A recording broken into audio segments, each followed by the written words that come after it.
So our goal today is for you to kind of get some exposure to Dale Carnegie principles, the principles that can help you sell yourself and your ideas more effectively. Here is a picture of the founder of our company. He was born in the 1880s and he died in 1955. So hopefully you weren't expecting him here today. You got me instead. He started teaching public speaking classes in 1912. So just a little brief history about our company. He had been dabbling in sales, was tremendously successful at it, selling for Armour and Company, but he really wanted to teach. He tried going to some colleges to get hired, and the colleges didn't seem to be interested in him. So he started his own public speaking class at the YMCA in New York City. In 1912 was his first class, October, so we're about to turn 100 years old next year, which is pretty amazing. And it really says a lot about the company, the fact that we have been around this long. It's not kind of one of those fly-by-night organizations. I think he'd be amazed to know that now we are in 80 countries. The #1 market for Dale Carnegie training is Hong Kong and Taiwan. In fact, in 2002, my husband and I adopted a little girl from China, and part of the tradition when you adopt is to send a gift to the foster family who had been taking care of the child, or the orphanage. In this case, it was a foster family. So I contacted my counterpart. Isn't email amazing? I wrote to Jean Chen and said, would you mind sending me sending a copy of How to Win Friends and Influence People to this foster family in your language? And she wrote back and said, of course. And she also sent another book, How to Stop Worrying and Start Living, which she had just finished translating herself. She sent it to the foster family as a gift. Isn't that cool? I mean, Dale Carnegie's book is written in so many different languages. Some people will say, is it some sort of religion? No, not at all. It's open to any religions. It's really great training on how to deal with people. The book was written in 1936. After he was teaching the course for 24 years, he had a publisher take the course. And this publisher said, you know, he had this series of little booklets that he had developed. I have a pile of them here somewhere. Different booklets on how to deal with people and things like that. And this publisher, Leon Shimkin, came through the class. These little booklets, a series of them. And Leon Shimkin came through the class and said, you know, you really ought to consider publishing those books. And Dale said, who would read them? And he said, well, at least the 3,000 people a year who are now taking your class. So Dale Carnegie penned How to Win Friends and Influence People. They say that he was the most surprised author in history when, in 1936, he got his first royalty check for $92,000. 1936, can you imagine? I'd be happy with a royalty check like that right now, let alone in the Great Depression. I mean, that kind of made him the equivalent of a millionaire today. So he instantly went on the list of the most eligible bachelors in New York City at that point. Most eligible and desirable bachelors. But here we are this many years later, and we're still teaching material from his book. So I have a few goals for us today. I would like you to come away with 3 E's. That you enjoy the session, that it causes you to evaluate your skills and where you feel you are today, and that you leave energized, feeling excited about trying some new things in situations that are going on in your life. Now, we're all trying to sell something almost daily, aren't we? If you're a parent, that is a consummate sales job. You're always trying to sell your kids on doing what you're asking them to do and not doing what you're asking them not to do. Yes? Did you pass these out? I put them in the little thing in case you didn't have a business card. You could just write your contact information on there. I did pass some out in the golden books. So you may wonder, I mean, if you don't really think of yourself as being in sales, how many people in here would say you are in sales? If you're a business owner, contractor, we are in sales all the time. In fact, one of our more famous graduates, Lee Iacocca, said, he took this Dale Carnegie course way back when. He said, to this day, I'm a great believer in the Dale Carnegie Institute. I've known a lot of engineers with terrific ideas who had trouble explaining them to other people. It's always a shame when a guy with a great talent can't sell the board or a committee what's in his head. More often than not, a Dale Carnegie course could have made all the difference. So today we're going to be learning what are some of the principles that Dale Carnegie teaches on how to sell yourself and your ideas. In the golden books that I passed out to each person, right in the front of your workstation there are some 3x5 cards. I'd like you to take the white 3x5 card or the lighter colored 3x5 card and write down a current situation in which you need to gain enthusiastic cooperation. A specific person or group with whom you're trying to improve cooperation or sell an idea. You can choose whether this is professional or personal. Just write down one that's going on in your life right now. Now, who in here would like to improve their memory? The folks that don't have their hand up probably already forgot the question, right? Okay, so this is the work part of the workshop. We're going to have some fun here. I want you to picture. Now, if I said pink elephant, what do y'all see? A pink elephant. You tend to see the picture, right? Our mind is pretty amazing. We say that it's the first thing to go, the whole memory thing, but guess what? I think it's still in there. I think we just need some better tools to access it. So I'm going to teach you something we call a stacking method. I'm going to teach you some pictures, and we're going to see how we do with remembering it, okay? So don't write this down, just try to concentrate. I want you to see right here on the table in front of me, right here in front of you, Evelyn, right? Yes. There is a baby's block, and it's kind of a large baby's block, a building block, you know. In this case, it's about 12 inches by 12 inches wood baby's block, and it has 3 golden C's on it. You know how baby's blocks usually have an ABC type letter? This has C's on it, 3 on 3 of the sides. Okay?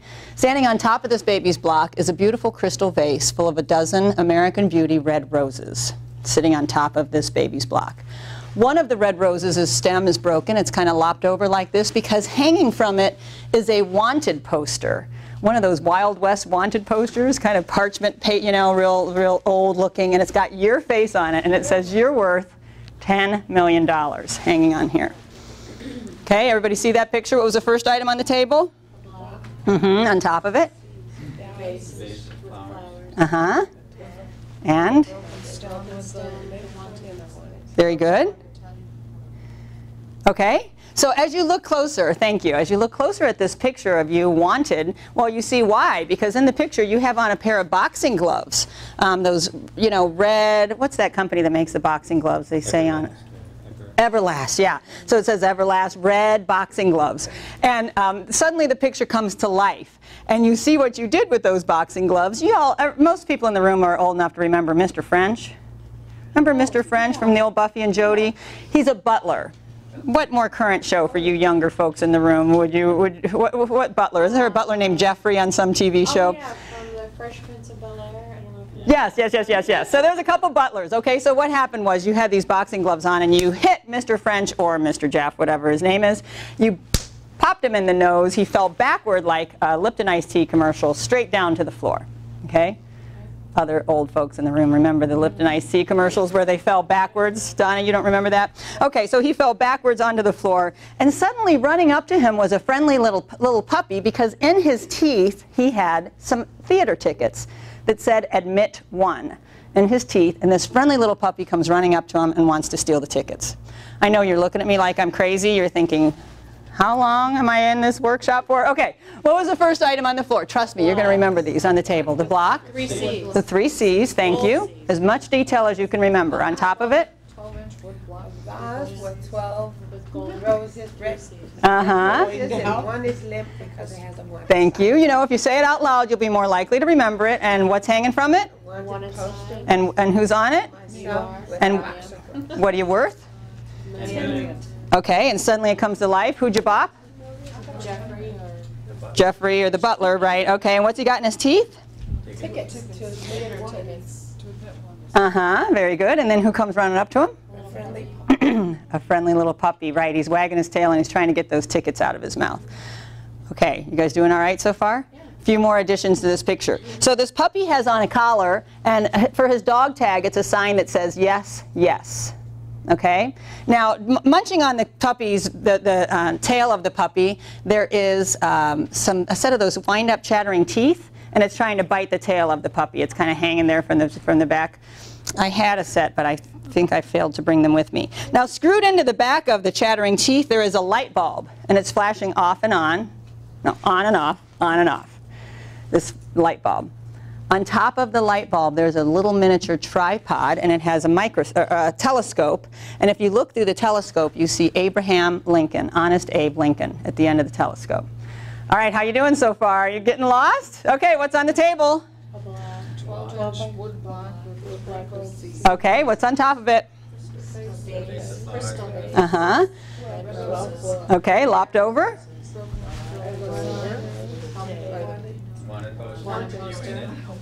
I know. $10 million poster. Yeah, you're worth 10 million.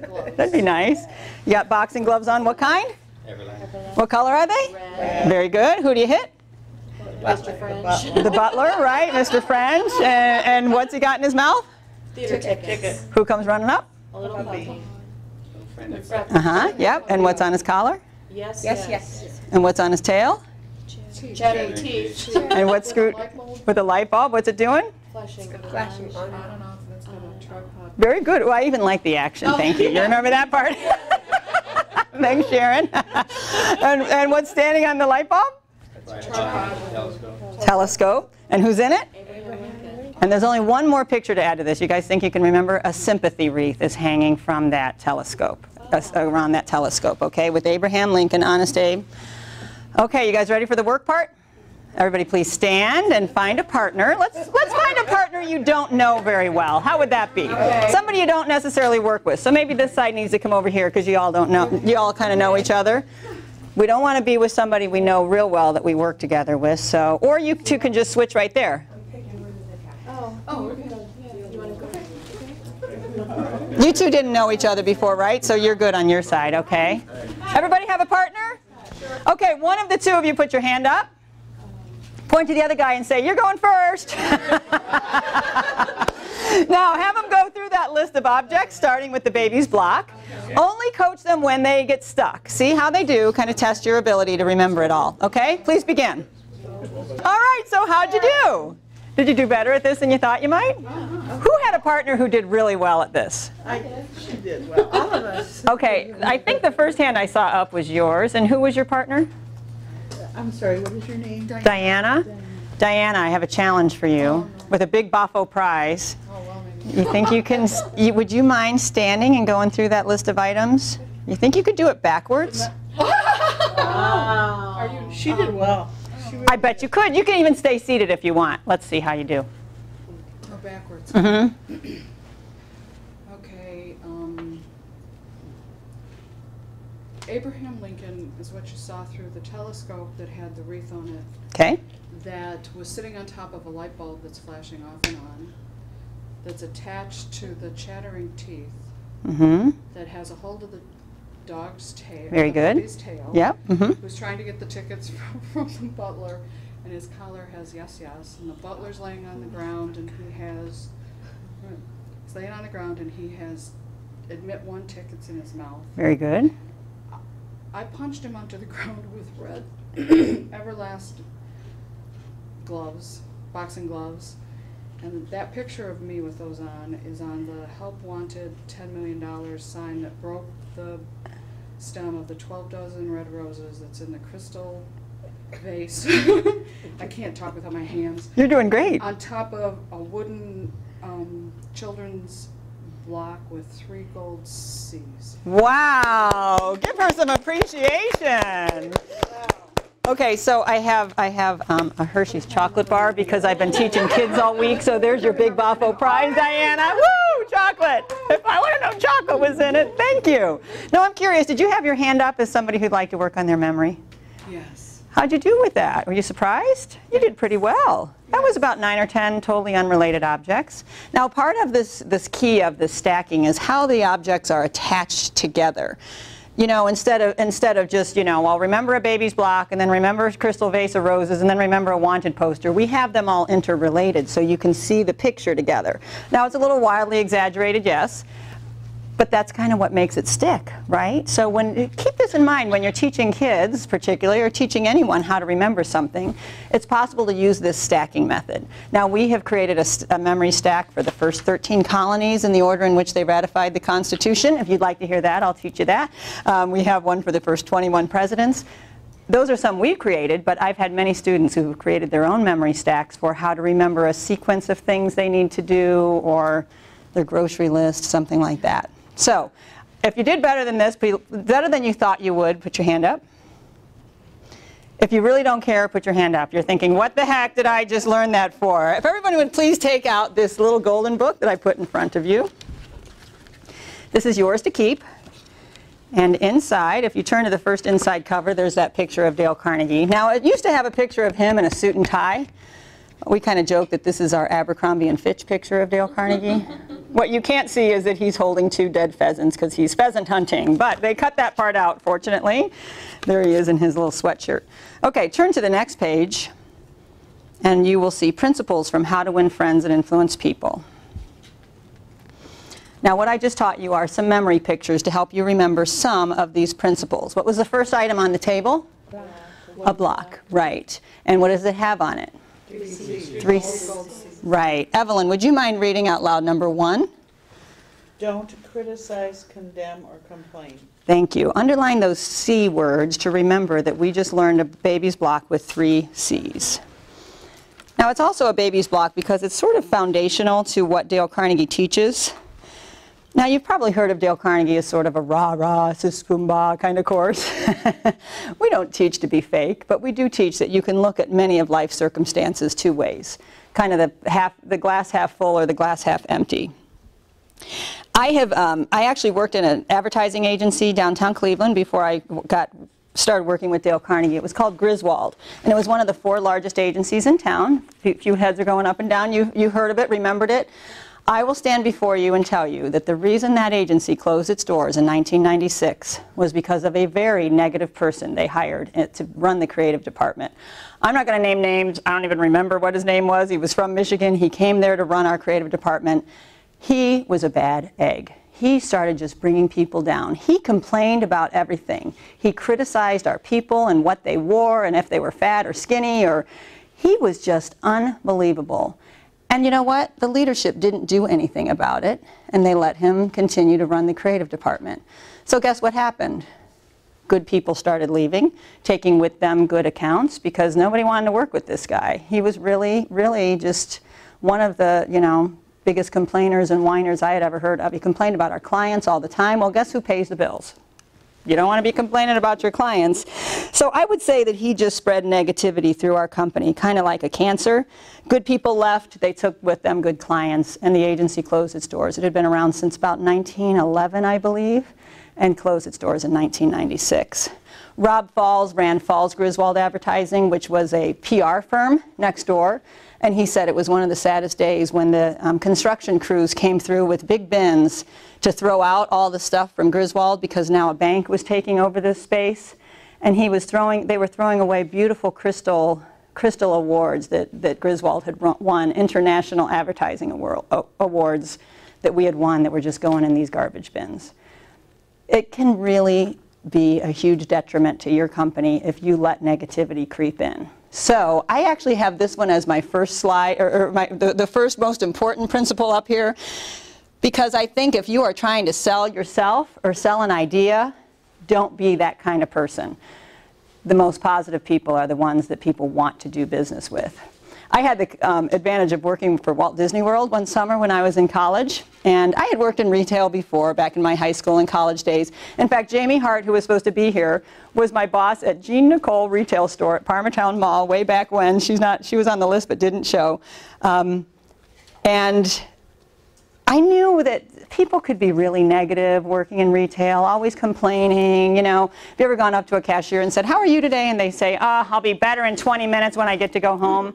Well, when you work at Disney, they teach you as part of their guest relations class, you never complain on the job. You are not allowed to complain on the job. It is not tolerated. In fact, we will send foxes through our park, and they will be there to test you, and they will ask you some questions, and they might try to give you a little bit of a hard time to see how you respond. If you respond in any kind of a negative way, they are empowered to fire you on the spot. Now, that could be seen as management by intimidation to some people. If you were really paranoid, you'd be looking at everybody who comes in your store or your attraction wondering, is this a fox? To me, I loved it because I wasn't a complainer. However, I did let other people pull me down and kind of, grab onto me and pull me into that quagmire of complaining once in a while. But when I got to work in an environment where nobody was complaining, it was so fun. So principle number 1 in this book, I'd like you to make a check mark if that's one that you could work on, that you could be a little better at. I have a quote from Abe Lincoln: "Any fool can criticize, and most fools do. It takes a wise and loving person to be understanding and forgive." Okay, what was the next item on top of the baby's block? A crystal vase, right? Roses. Mm-hmm. How many? Very good, okay. Principle number 2. Donna, would you mind reading that? No, don't mind. Give honest, sincere appreciation. Underline that word appreciation, and then you might want to write next to it roses, to remember that that picture, you would give roses to someone that you appreciate, correct? Dale Carnegie said the best way to crack the nut that is hard to crack is to soften it with honest, sincere appreciation. So when I worked at Griswold, we had a great traffic manager. I don't know if you guys have traffic managers in your companies, but they're kind of people who are maybe a project manager responsible for getting a project through and out the door on time. So she would have dates, deadlines, all that, and she was in charge of making sure that it went through. So I loved my traffic manager. Her name was Marianne. She was really good. She'd come in my office at about 5:30, 5:45 every night and say, is there anything else I can do for you before I go home? Most traffic managers would have split at 5, you know? She was just one of those good eggs. I loved her. And I was talking to my boss once. I said, you know, Marianne is just one of the best traffic managers I've ever had. And he said, you know, she really is good. And I go, well, you should tell her that sometime. He goes, no, I don't want to do that. She'll want more money. So, what do you think happened to Marianne? Bye. Yeah, she ended up leaving, you know, within a few months of that conversation. Not because she was going to go get more money at this other place, really because she felt underappreciated. Anybody in here feel overappreciated today? If you're a parent, you really don't feel overappreciated, do you? Appreciation is something that we can give, and it's free, and we can be generous about it. You know, we all have customer appreciation type, well, retailers have customer appreciation days. Sometimes appreciation is just something as simple as a little note.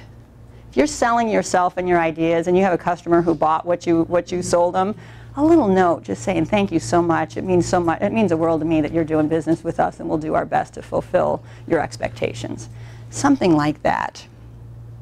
It's free, it doesn't cost money, but it can really mean a lot. In fact, I recommended to the kids I was teaching the other day when I was teaching this principle, I said, so you guys go out to dinner once in a while, maybe you're with some friends, and you're a little short to leave as much tip as you would like. You know what I would suggest? Handwrite a nice note to the waiter or waitress. Tell them how much you appreciated their good service. Something like that means a lot to waiters or waitresses. So giving honest, sincere appreciation will, thank you, help you stand out from the crowd. Now make a check mark next to that one if that's one you could work on being a little better at. We all probably could. The next item, breaking down the rose's stem. What was that? The wanted poster. Diana, would you mind reading principle number 3? Arouse in the other person an eager want. Underline that word want for the wanted poster. Now, I always joke that, that one of the reasons this book became such a bestseller was because it actually had the word arouse in it. I mean, you know, this was 1936. Think about it. But actually, this is one of the original copies of the book. And this is pretty funny. In this book, it talked about, it was a little bit more politically incorrect when written back in 1936. This is one of the old ones. 7 rules for making your home life happier. Want to hear them? Number 1, don't nag. Number 2, don't try to make your partner over. In other words, change them. Number 3, don't criticize. Number 4, give honest appreciation. Number 5, pay little attentions. Number 6, be courteous. Number 7, read a good book on the sexual side of marriage. Written in 1936. Can you believe he said that? That doesn't have anything to do with principle number 3, but I thought it was funny. That word arouse always reminds me of it. But what he talked about in this chapter is how to arouse in the other person an eager want is really to be a good listener and hear things from their point of view so that when you make your proposal or your recommendation, you can push their hot buttons.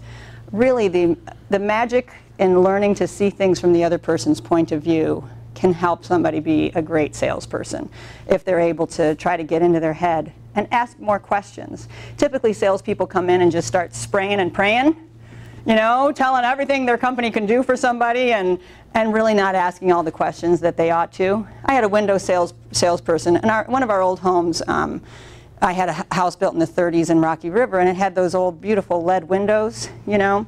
And I had bought these magnetic storm windows, which were really cool. They popped on the inside. They made a little magnet frame, popped on the inside, so it didn't change the look of those beautiful leaded glass windows.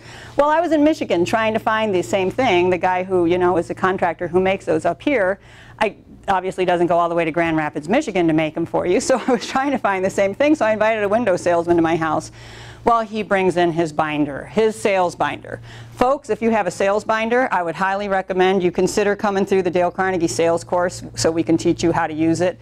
Not everybody wants to see page after page of your slides as he goes through with me on the kitchen table, you know, and here's this and here's that. And I'm like, no, all I want to know is if you sell these magnetic storm windows, you know. Well, no, but we have this and that and this.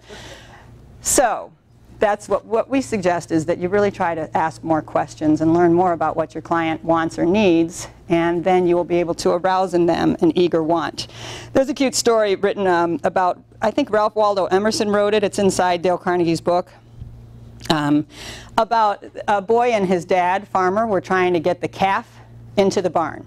There was a storm coming, and so there's the farmer, and he's pulling with a big old rope, and the boy's behind the calf pushing, and they're trying to get this thing into the barn, and the calf is just digging his heels in. He is not going anywhere near that barn. So the wife is up in the farmhouse, and she's watching this out the kitchen window. She decides to walk out there. She puts her thumb in the calf's mouth and leads him into the barn with no problem whatsoever. That's how she was able to arouse in the other person an eager want. She knew what he wanted. He wanted something to suckle on, not to be pushed or pulled or prodded. So if that's one you could work on, make a mark next to that one, a star or an asterisk. These first three principles are really fundamental techniques in handling people. What was the next item on the wanted poster? What do you have on? Right. Now we're going to switch over to the next page under Win People to Your Way of Thinking. Sharon, I think it's your turn, right? Could you read number 10, please? Sure. The only way to get the best of an argument is to avoid it. The only way to get the best of an argument. Underline that word argument to remind you of the boxing gloves. Thank you. Ooh, that was loud. So I'm going to read a little story from, this is my book, by the way, How to Win Friends and Influence People. How long do we have? We're here for a couple hours. I'm going to read all my stories to you from here. Let's see, on page 145. Dale Carnegie says you can't win an argument. You can't, because if you lose it, you lose it. And if you win it, you lose it. Why? Well, suppose you triumph over the other man and shoot his argument full of holes and prove that he is non compos mentis. Then what? You will feel fine. But what about him? You have made him feel inferior. You have hurt his pride. He will resent your triumph. And a man convinced against his will is of the same opinion still. Years ago, Patrick O'Hare joined one of my classes. He came to me because he had been trying, without much success, to sell trucks. A little questioning brought out the fact that he was continually scrapping with and antagonizing the very people he was trying to do business with. If a prospect said anything derogatory about the truck he was selling, Pat saw red and was right at the customer's throat. Pat won a lot of arguments in those days. As he said to me afterward, I often walked out of an office saying, I told that bird something. Sure, I had told him something, but I hadn't sold him something. There's a big difference.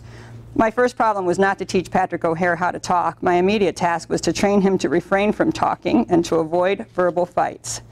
Mr. O'Hare became one of the star salesmen for the White Motor Company in New York. How did he do it?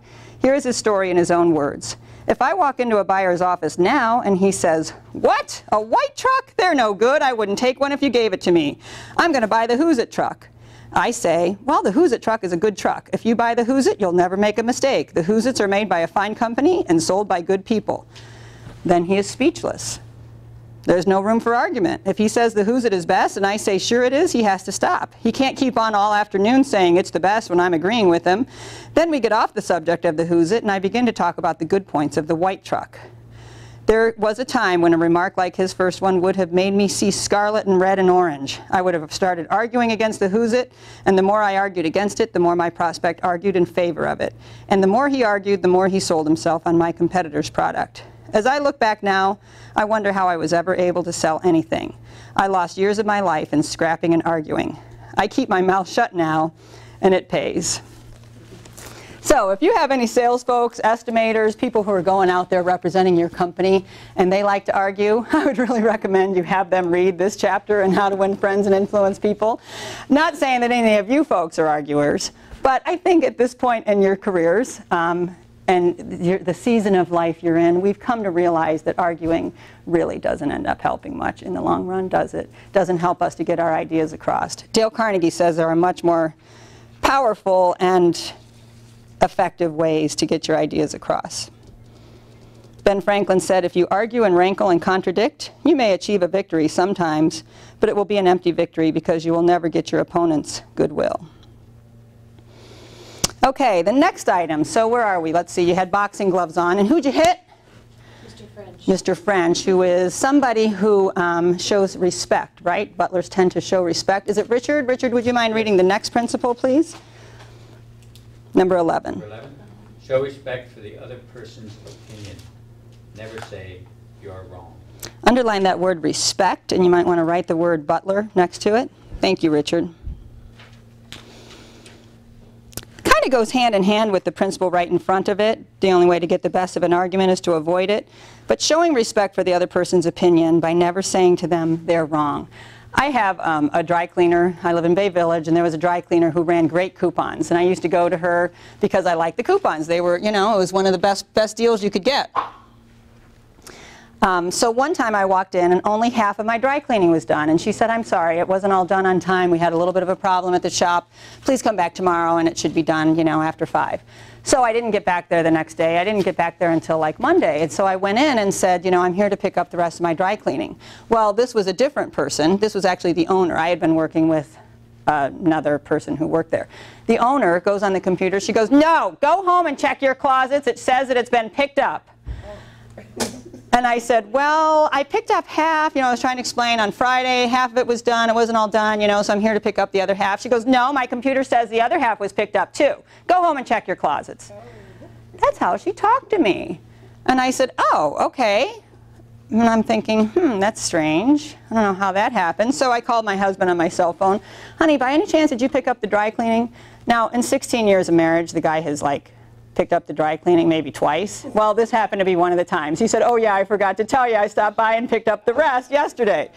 I said, okay. So I hung up with him. I said, I'm sorry, you were right. My husband did pick up the rest. She goes, well, I knew I was right. I never make mistakes. And she walked out of the room. Guess what room I have never walked back into?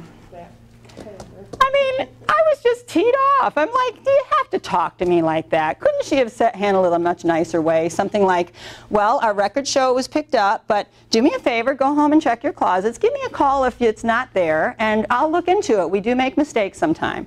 I would have had 10 times more respect for her if she would have talked to me that way. Would have gone home, found out my husband picked it up, everything would be fine and dandy, and she'd still be my dry cleaner. Guess whose business is closed? Is it because she has that kind of personality? I'm not sure. But always showing respect for the other person's opinion and never saying to them they're wrong. Now, is she right? I was wrong, right? I was wrong. He picked it up, so I didn't know. But I didn't appreciate that she told me I was wrong. And nobody really likes to be told they're wrong. So if that's one that you could work on, or your salespeople could work on, make a little mark next to that. Just like that guy who was selling white trucks, when he started telling his customers, you're right, whose trucks are really good. It kind of brought the fight all out of them, and now they were willing to listen to him about white trucks. Okay, so that was the butler, so respect, somebody who shows respect. What did he have in his teeth? Admit won tickets, right? John, could you read the next principle, please, number 12? If you are wrong, admit it quickly and empathetically. Right. Underline that word admit to remember the admit won tickets. When you're wrong, admit it quickly and emphatically. I always just like to say, how about Bill Clinton? Wagging that finger of us. I did not have relations with that girl. You know, I don't know. In politics, maybe it's better to deny things and come back later. But I know personally I lost respect for the guy. If he would have just admitted it and said, you're right, I made a mistake, you know, I think we all might have respected him a little bit more. Inside the book, there's another story on page 165 about an art director who was really trying hard to sell his designs to a guy who made wallpaper. Since it's kind of along the lines of construction, I'll go ahead and share a little bit from this story, a few highlights. Like I said, we're here for hours, right? I'm going to share all these stories. So he was a designer, and he said, I knew one art director in particular who was always delighted to find fault with some little thing. I have often left his office in disgust, not because of the criticism, but because of his method of attack. Isn't that true? Sometimes it's not the words people say, but how they say them that bites, that really hurts. Recently, I delivered a rush job to this editor, and he phoned me to call his office immediately. He said something was wrong. When I arrived, I found just what I had anticipated and dreaded. He was hostile, gloating over his chance to criticize. He demanded with heat why I had done so and so. My opportunity had come to apply the self-criticism I had been studying about in my Dale Carnegie course. So I said, Mr. Jones, if what you say is true, I am at fault and there is absolutely no excuse for my blunder. I have been doing drawings for you long enough to know better. I'm ashamed of myself.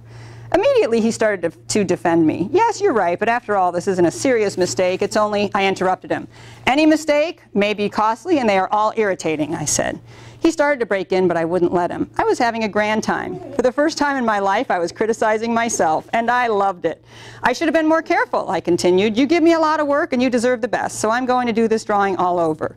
No, no, he protested. I wouldn't think of putting you to all that trouble. He praised my work, assured me that he only wanted a minor change, and that my slight error hadn't cost his firm any money, and after all, it was a mere detail not worth worrying about. My eagerness to criticize myself took all the fight out of him. He ended up by taking me to lunch, and before we parted, he gave me a check and another commission. Isn't that great?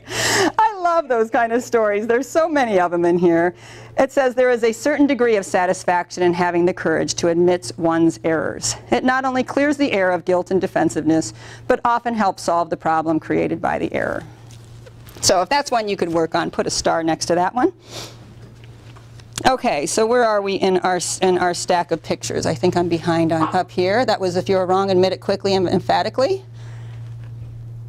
Those three principles are really designed to help you diffuse the situation.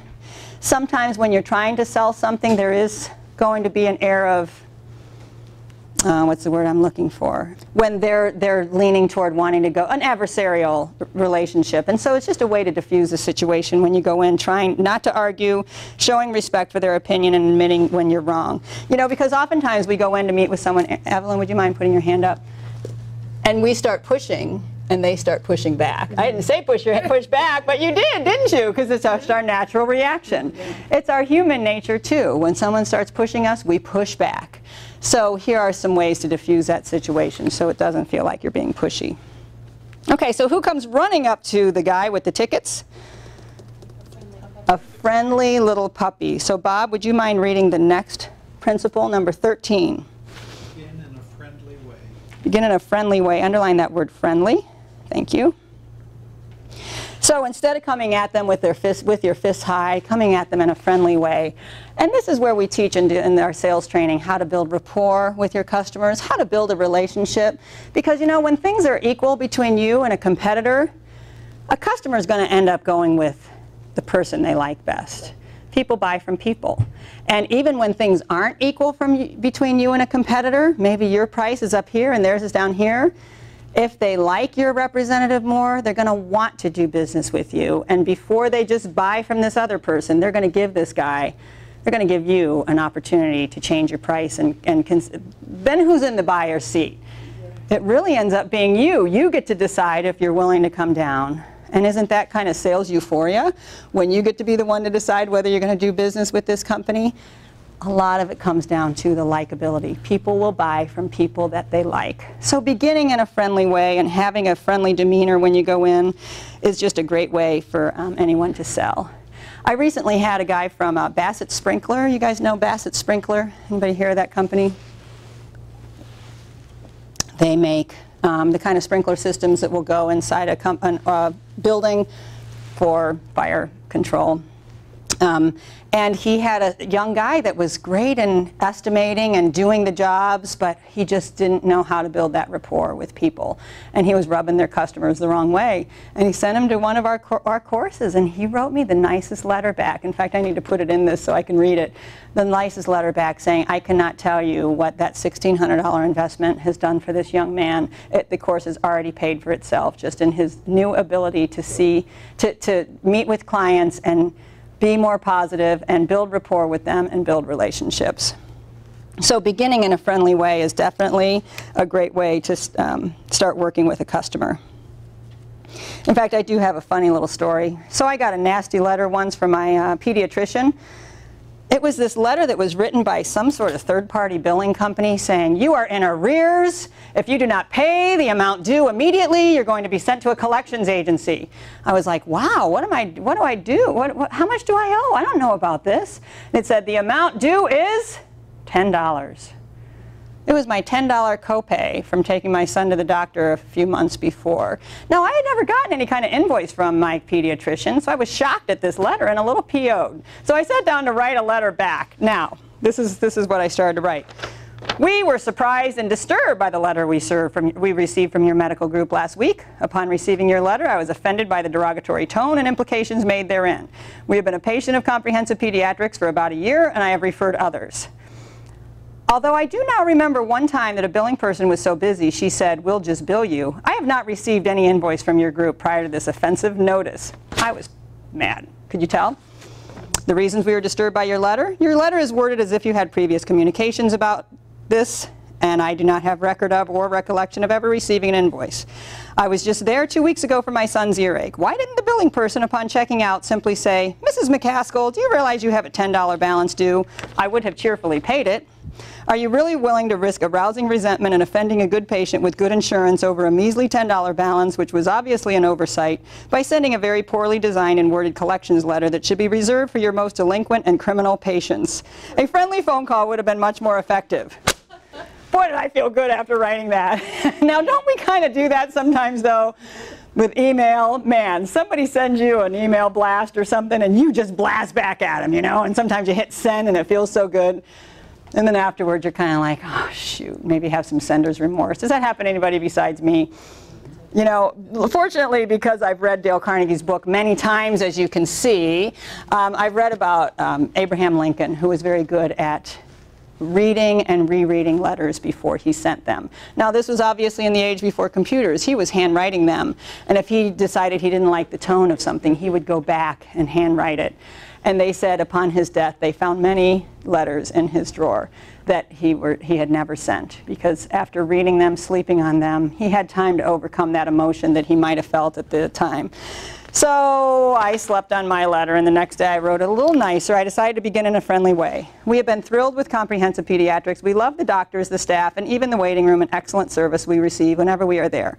We were referred to this practice by friends, and we have referred others since. So imagine our surprise when we received the enclosed letter from your medical group last week." Isn't that a little friendlier way to go on to do it? Now, I still went on to make my points because I wanted them to know I thought it was offensive, but I closed with this. "I am an instructor of the Dale Carnegie course in effective communications and human relations, and I feel your representatives would benefit from reading How to Win Friends and Influence People. And their collections would probably go up too. Then the excellent quality we have come to appreciate would flow through the billing department as well." So, beginning in a friendly way, it does help you take the high road and feel a little bit better. Okay, what was the next item? What was on the doggie's collar? Yes, yes. Yes, yes. His little sign said yes, yes. And we are over here. You're Lauren. Lauren, would you mind reading the next principle? Get the other person saying yes, yes immediately. Right. Underline those words, yes, yes. Now, this can be seen a little bit as manipulation. Yes, it's true. There is a certain physiological response we get when there's a dopamine release or something like that that happens in the brain when you're saying yes, when you're finding points of agreement. But wouldn't it be a nice way to go into a somewhat adversarial meeting, begin in a friendly way, and then start talking about the points of agreement where both parties are in agreement? It does start to set a very nice tone for the meeting. So I was at this ad agency out in Denver. I graduated from Bowling Green and moved to Denver for a few years and worked on the Hewlett-Packard account. We made a bad error in one of their ads. We ran the wrong 800 number. This is a pretty big error when the ad agency kind of screws up and has a typo in the 800 number. So of course there were no leads generated from that ad, and the client was not very happy. Well, my counterpart, the account executive, said, "Well, you check the proof," to the client. Oh no. Whoo, probably not a good idea. So there we were on Black Monday, the Monday that we knew Hewlett-Packard was coming to fire us. I am sure that my boss was up all night and all weekend trying to think of how he was going to deal with this. But he was very good. He was excellent. He started our meeting off by first apologizing emphatically, admitting our mistake, saying, we realize now that we made a mistake. We are very sorry. It is our fault that the 800 number was wrong. We've worked with you long enough to know your 800 number, and we will take full blame for this. We will do a make good by running your ad in this publication, all these publications. We were going to run it for free and pay for it ourselves. Obviously, that's what he should have done. Then he started putting up on the overhead projector some of our more successful campaigns we had run with this client over the years. Said, do you remember this campaign? It exceeded our goals. It came in under budget. We got many more. You ended up selling tens of thousands of these computers that you didn't expect to be, that you didn't think you would be selling. Campaign after campaign after campaign, he showed them our best success stories. The client was now being reminded of all the good things that we had done for them, and they were saying, yes, I remember that, yes, I remember that. They left, and very fortunately, and probably due to my boss being so smart and so adroit at his human relations skills, they gave us the next campaign that the next product they were introducing.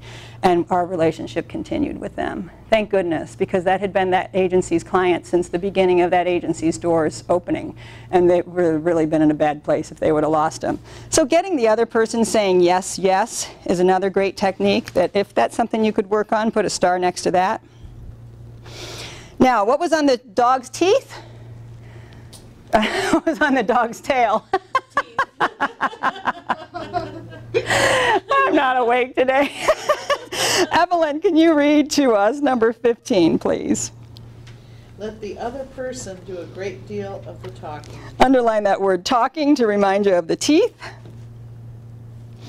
Now, I have a song that some people would probably know. I think it might be on my computer, but I'm just going to sing it for you in the interest of time. So you guys know this Toby Keith song? I want to talk about me, want to talk about I, want to talk about number one. Oh my, me, my, what I think, what I like, what I know, what I want, what I see. I know, I shouldn't quit my day job. How's the rest of it go? I don't mind talking about you, but occasionally I want to talk about me, me, me, me. Who does everybody like to talk about? Themselves. When you get a picture, like a group shot, a family shot, who do you look for first? You don't look to see how your spouse looks or your kids look. You always look for yourself first. Oh, how do I look? How's my hair that day? I hope it don't look all messed up. Everybody likes to talk. So letting the other person do a great deal of the talking, sometimes you can get them to talk themselves right into the idea that you're asking them to talk themselves into, just by simply asking some good questions. Yeah, I'm not going to play you the song since I sang it for you already, but if this is one you could work on, oftentimes, like I said, salespeople will come in and they just spray and pray.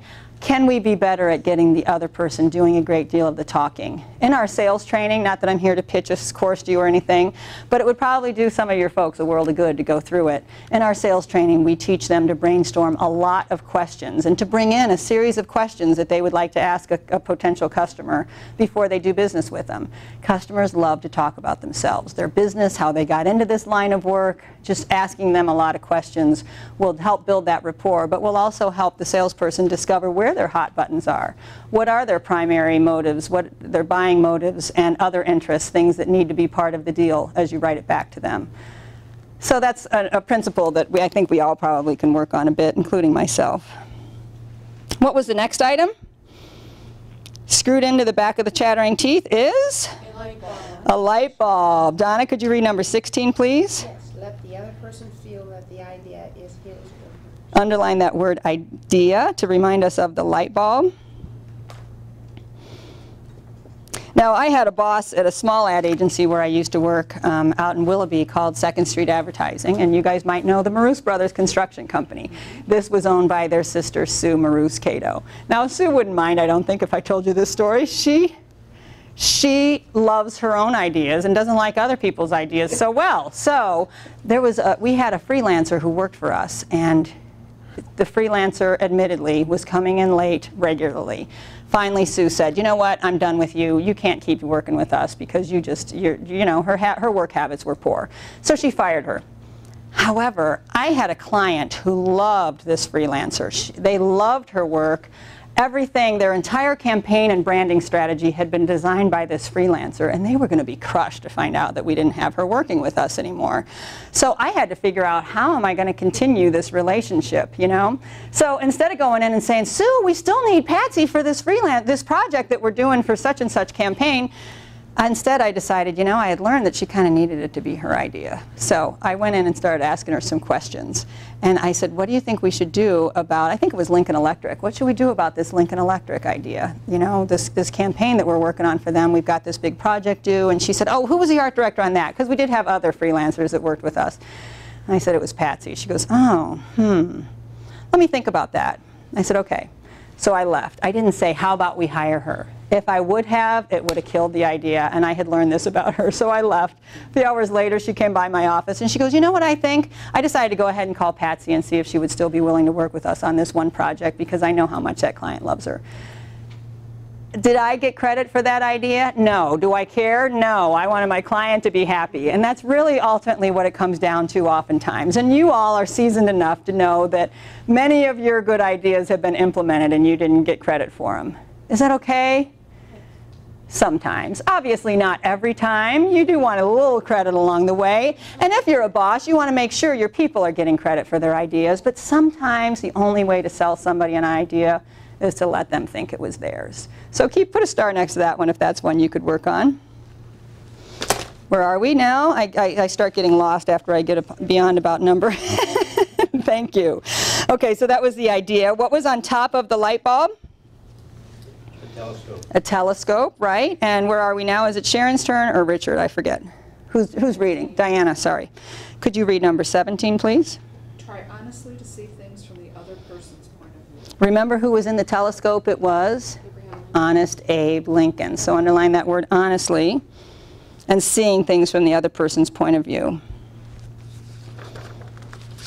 Dale Carnegie said, if you get nothing else from this book than the ability to begin to see things from the other person's point of view, then this book will be worth its weight in gold. So sometimes when you're going in to sell something to a team or a committee, there are different people in the room, and they all have their own agenda, right? They might be the finance guy, and he's got money as his agenda. There might be the president, and they've got their big vision and their dream and their goals for this company as their agenda. Your salespeople would do well if they really thought about who all the parties are and what makes them tick. What is their dominant buying motive? And that idea that you indicated that you'd like to sell, it would probably do you well too to look at that from their person's point of view before you go in trying to convince them. Trying honestly to see things from their point of view. So I mentioned that my husband and I adopted a little girl from China. Well, it actually kind of goes hand in hand with the next one. What was hanging from the telescope? Sympathy wreath. Sympathy wreath. The last principle, let's all read it together. Be sympathetic with the other person's ideas and desires. 3/4 of the people you will meet are hungering and thirsting for sympathy. But if you don't know what their point of view is, you never really will know. So I mentioned that we adopted a little girl from China. About the time we were waiting for our referral, there was a big story in the Plain Dealer, the Sunday section. Remember they used to have that weekend magazine. What was it called? I can't remember. Now it's like Parade, but back then it was their own. It was a Sunday magazine, I think, yeah. And on the cover was a picture of a little girl being adopted from China, and the title of the story was Saving Grace. And it was written by Danny Marinucci Alteri, who went to China with her younger brother to adopt their younger brother's baby, leaving the younger brother's wife at home with their other kids and her husband at home with their other kids. So she got to go with her little brother to go adopt his baby. It was a beautiful story. I still get teary-eyed talking about it. It was full of beautiful pictures and about this wonderful journey to go adopt this baby. Well, 2 weeks later, of course, the letter to the editors. Somebody has to just shoot holes into that whole story, saying, you know, why are all these people adopting from foreign countries when we have so many babies here? Well, maybe that's true. I don't know. God led them to adopt from China and us too. So we did, you know. I don't know why it happened. But then this person went on to say They're just a bunch of yuppies. The mom's too busy with her career probably. Well, I knew the mom was a stay-at-home mom, so she didn't want to have to get pregnant again. I mean, this person just had all these negative shots they were taking, stabs at this couple. Now, this was a beautiful couple who had done a beautiful thing. I couldn't believe somebody sat down to write that. So, of course, I sat down at my computer. Here we go again. I had the email address of the editor this time. Email is dangerous because you're probably going to hit send. You don't have to lick it and put a stamp on it and put it in the mail, you know. You might just hit send. This time, though, I did sleep on it, fortunately, and thought about it and really put together a nicely written letter. Because that night when I slept on it, I thought about, you know, so we're going to have a baby soon from China. I am going to run across people who have lived through wars I've never lived through. My dad told me there was one time in America where anybody who was Asian was put in a camp because they were seen as an enemy. I need to try to be sympathetic with their point of view because I'm going to be encountering it myself. So I changed my letter. At first I wrote something like, I was angered by this letter written by this person. How could she take such shots at a divine action as adoption? And I changed it to, I was really saddened by this letter because I realize that there are going to be people in the world who aren't happy that I've taken a baby from another country. You know, it changed my whole point of view so that I was a little more guarded when I'd be at the grocery store and little elderly people might be giving me a dirty look. One time I had an elderly woman come up to me and I wasn't sure what she was going to say. I have this little Chinese infant with me and she said, "Is your baby from China?" And I said, "Yes, she is." She said, "Well, God bless you. When my husband and I were there," I know, I was ready to cry. When my husband and I were there in 1982, they were drowning their baby girls in the Yangtze River. I thought, oh my gosh. So anyway, sorry to get all verklempt on you. Be sympathetic with the other person's ideas and desires. This is what y'all came here for, right? How to learn to be a more persuasive communicator. Now, Dale Carnegie says if you really want to move an audience to action, whether your audience is one single person or a group of people, the best way to do it is not to tell them what action you want them to take and then back it up with evidence, but instead to tell a story that demonstrates the action you want them to take and then tell them the action that you want them to take. You know what I mean? So let me clarify. So for instance, if I said to you, you know, Donna, this Christmas Eve, you really ought to go volunteer at a homeless shelter. It was, we did this once, and it just worked out so well for my family. You ought to do it with your family this Christmas Eve. And so my posture is this. Yeah, you're like, don't be telling me what to do on Christmas Eve. I'll do, you know, we have our own family traditions. But what if I came to Donna instead and said, I got to tell you about my family's last Christmas Eve. We worked through, our church had Interfaith Hospitality Network that they were hosting a couple of families who were homeless. And you know, my kids, that year, their Christmas list was a mile long. And we decided, you know, we really ought to go do this. On Christmas Eve, after having dinner with our family, we went to church and we helped host the two homeless families that were there. And we got to meet these little kids, these two moms who were there with their kids. And we got to meet their little kids, and my little kids got to play with their little kids. And it was just a magical time, a wonderful time. And so while the kids were off playing, my husband and I got to talk to one of the moms. One of the moms didn't talk very much. She kind of stayed off on her own. But we were talking to the other mom, and she was saying, man, I never expected to be in this position. At 26 years of age, I bought my own house. But then the 2009, when all those bank loans went bad that had like balloon things in them, I don't even know what it all was, all of a sudden her house got foreclosed upon, and she found herself homeless with two little kids, and she was so heartbroken. She said, I swear I would never let this happen to me. I had bought my own house. So we brought little webkins. You know what webkins are? They're those little stuffed animals that if you have children, you can go on, your children can go online and create little webkins world for their stuffed animals. So we brought little webkins for the 4 kids that were there and presented to them in little gift bags. The kids were so excited and elated to have these. I'll tell you, that night when we went home and my kids the next morning saw this mound of Christmas presents, I think this incident, having them go volunteer and meet with these homeless kids, just gave them a whole new great appreciation for what they had. The next day my daughter said, I have so many toys now, Mom, let's take some of these toys in my toy box and put them in a box and get them to those families that needed toys for their kids. We decided we couldn't really give them to them because they were homeless, right? So we did donate them to Goodwill. The action I'd like you to take is if you have a family with abundance and kids who have Christmas lists that are too long, consider taking them and meeting them with some homeless families through Interfaith Hospitality Network. Spending some time with them this Christmas Eve just might help your kids count their blessings. So, do you think it was a little more convincing? You made me think it was my idea. Ah, okay. But I was able to probably at least get you to listen to my idea, even if you have your Christmas Eve tradition. Well, you might not do it on Christmas Eve, but maybe you'll take me up on the idea to go do something like that, right? Because the story is the evidence that sells the idea. Our research says that good leaders are also good storytellers. Same deal with salespeople. Good salespeople are good storytellers. So what I'd like to ask you to do now, back to the work part of workshop, I'd like you to take a minute now, and the idea, or the incident that you just wrote, a time where you either used or grossly violated one of these principles, I would like you to position this as a little story, and you're going to sell your partner on why they ought to use the principle that you either used or grossly violated. You know what I mean? So if we take my story, what was my incident? Christmas Eve, working with these, getting to know these families. What was the action I wanted you to take? Consider volunteering and spending time with homeless families. And what was the benefit I said you might achieve if you did so? Your family might feel blessed by abundance or something like that, I think is how I worded it. I meant to word it if I didn't.